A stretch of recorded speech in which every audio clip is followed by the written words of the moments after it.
Nalaman ng babae na naging totoo ang peking drama ng mag-asawa. Hindi. Karaniwang walang silbi. Lee Xiao Qiu Pingsan mahal de Pekol. Tapos gusto niyang maghiganti kay Yan Ruyu.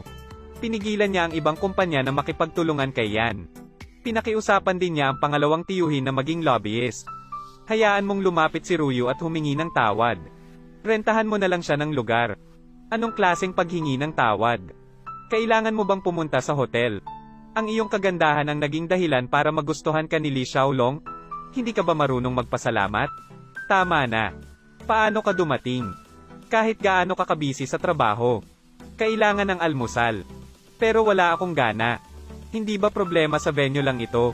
Kaya kong lutesin ito para sa'yo. Kaya mo bang lutesin ito? Kaya ko. Kung kaya mo itong lutesin. Lumuhad ako at tinawag kang lolo. Kung ganoon, okay. Tapos may